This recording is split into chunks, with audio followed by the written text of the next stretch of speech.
جاي شفتولي مريم يا علي؟ حنيتها ماما ولا البنت شو حنونه؟ لك عامل لها السمكه لك امي ما بتعيش كتر المي. ميته خلص. قلت لها حبيبي خلي لي قلبهم الاولاد انا ما اطيبهم عن جد. اليوم كنت شغله ولد ثانيه. لا احلى شيء ماما عامله مصفايه عشان اقطع عليه الفراوله. طلبت فراوله عم بعت لي كثير.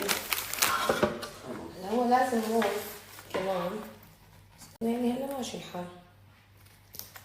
خلص حط فراولة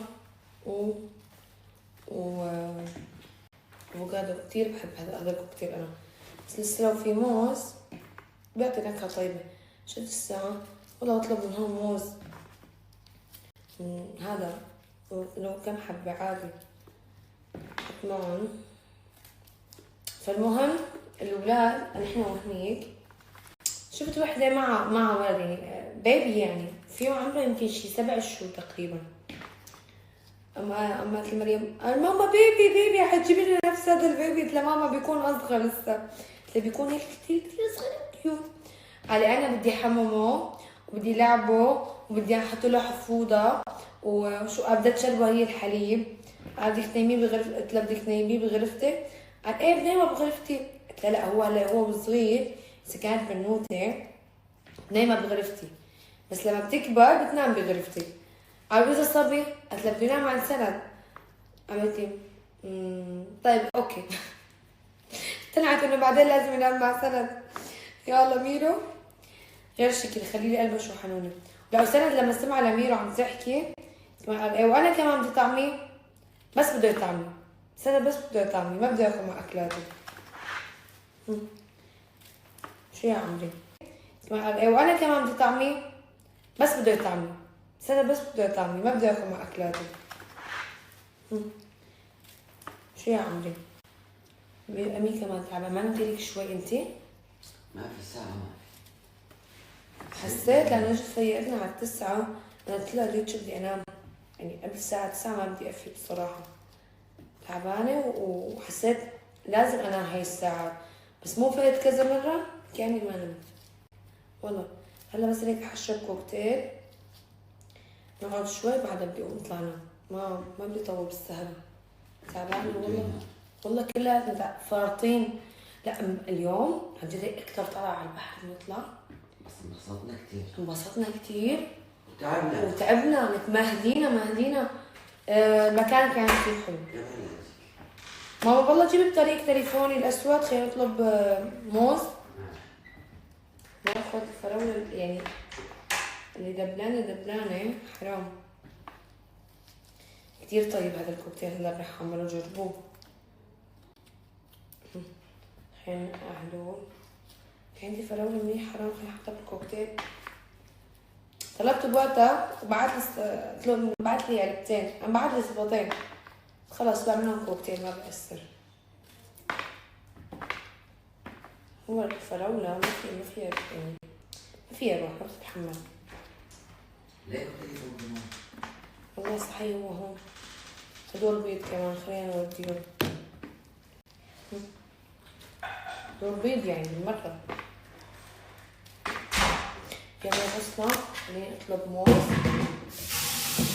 والله يا قلبي هو الجو مو بس على البحر يعني واحد مثلا بياخذ معه نقرشات نقرش على المسبح على البحر شوية شيبسات شوكولا وهيك اشياء بس الجوع اللي بلش نعمل كوكتيل. انتو شو عم تعملوا؟ خبروني حقيقي لما مثلا اذا ما اكلتوا هنيك وكان جاي على البيت تطلبي اكل.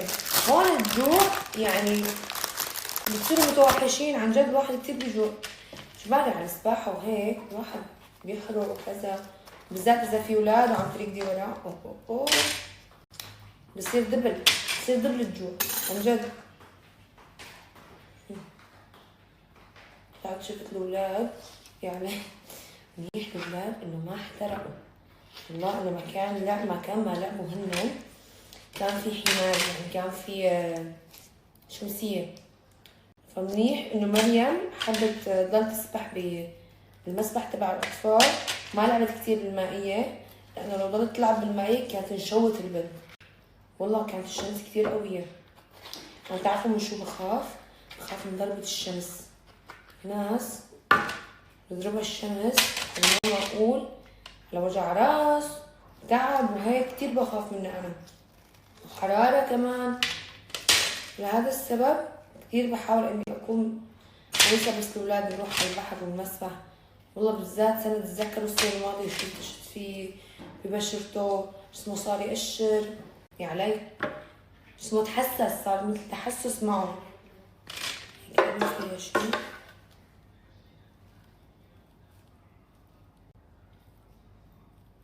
لا ما فيها شي، بتأكد بس هي قاسية والله، ما طرية عن جد، ما طرية. طلبت موز كمان، خلينا نشوف هيك. لازم يكون مستوي مظبوط. يا ويلي الحليبات اللي غليناهم دانا مو مسترجية تفضيهم. طلع القشطة ما شاء الله عليه غير شكل عن جد ما شاء الله. تعال حتى هون نبصر الفراولة. احلى شيء انه نحن عنا مبرد. لك امي روحي والله مو كل شيء تشوفيه تصدقيه. هذا شو اسمه؟ ذكاء اصطناعي. شوفي مو حقيقة، طلع هون اساسا يحتوي على وسط طبعا شباب وسط الذكاء الاصطناعي. ما تصدقي مو كل شيء تشوفيه تصدقي. لك يا امي هذا الذكاء الاصطناعي خرب الدنيا والله العظيم.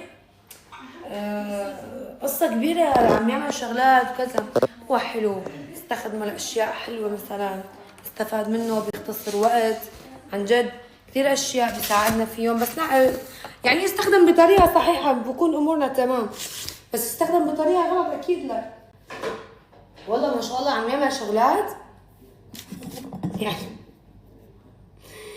ولكن المشكلة صرنا بمرحلة انه شو ما والله ما شاء الله عم يعمل شغلات يعني. ولكن المشكلة صرنا بمرحلة انه شو ما نشوف ما نصدق عن جد. هلا انا عن جد مو اي شيء بشوفه بصدقه والله. طلع لي فيديو من شي اسبوع تقريبا لجبنة مصرية، اوكي، تحسوها مثل التراب شكلها، يعني اخذت سكرين شوت على التليفون الثاني، شكلها مثل التراب يعني عن جد والله. انا اول شيء انصدمت، قلت معقول هي جبنه يعني؟ لما بتحضروا الشغله فبيطلع لكم اشياء ثانيه. فطلع لي مقطع بعده في حدا عم يكشف هيك جرة شوي بيطلع فوق وبعد هذا اللي بيطلع مثل جراد وبشر. اوكي حبيبي. جرة كيف فلما فتحت في ديدان هيك كان على الوش. يا امي متت يعني مستحيل حدا انه ياكل هيك يعني. ما صدقت. جيت حكينا مع عمو شات جي بي تي، قلت له هل يوجد انه هي الجبنه موجوده يعني عن جد ولا شو، ولا انه في شيء غلط بالفيديو؟ قام قال لي الجبنه صح موجوده وبيخمروها وكذا وهيك، بس المقطع الثاني اللي فيه ديدان قال لي هذا كذب، هذا اصطناع، يعني انه ما شيء حقيقي، يعني انه اكيد ما في بشر تاكل هيك شيء يعني انا والله يعني ولا ممكن. فبيطلع لنا كثير اشياء بتقعد بسألهم. حتى طلع لي فيديو من يومين كمان للحوت هو عم يرضع ابنه. طبعا اللي ما بيعرف يعني عن جد بيستغرب مثلا انه كيف، لانه الصوره مثلا عم يرضع بيجي الحليب تبع الحوت بيجي سميك، قوامه كتير ثقيل وسميك. فلو بتشوفوا الفيديو سبحان الله عن جد بحثوا عنه وتشوفوا كيف بيرضع يعني الحوت الصغير ايش بسموه ما بعرف، المهم يعني هذا الحوت الكيوت باليوم بياخد. فصار عندي يعني فضول اعرف انه مثلا قديش كميه الحليب بيشربها وهيك. باليوم بيزيد وزنه تقريبا 50 كيلو، 50 ل 100 كيلو تقريبا هيك يمكن بتذكر كتب لي. وانه بيشرب حوالي 150 ل 200 لتر، من 150 ل 200 لتر كانوا ولا اكثر؟ اكيد لتر مو اكثر يعني شوفي. بس هو اجمالا بيكبر وبينمو اسرع من اي حيوانات ثانيه يعني. بصراحه انصدمت انا. هلا انا بعرف انه هي بتولد بس ما خطر براسي ابدا ولا مره انه مثلا كيف انه بيرضع الحوت. صراحه لما طلع لي الفيديو ما خطر لي، يعني ما رح يخطر لحدا، عرفتوا كيف؟ ايام حتى لما بنيجي بدنا ننام بالليل ما ادري شو بيختار لنا اشياء عن جد. اكيد انا متاكده في ناس كثير مثلي مثلا بتكونوا هيك مثلا جايين تناموا من كثر التفكير بتصيروا تفكروا مثلا اشياء غريبه. عرفتوا كيف؟ انه مثلا نقول الارض امتى خلقت، شو الشغلات اللي صارت، شو الحيوانات هدول وين انقرضوا، يعني على سبيل المثال. يعني انا برجع ديك مره كنت سالته على قديش عمر الارض قديش عمر الكره الارضيه يعني. والله الواحد بصير يسال اشياء غريبه عجيبه.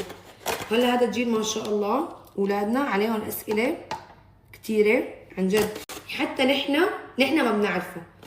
والله اذا استخدم بطريقه حلوه مو غلط.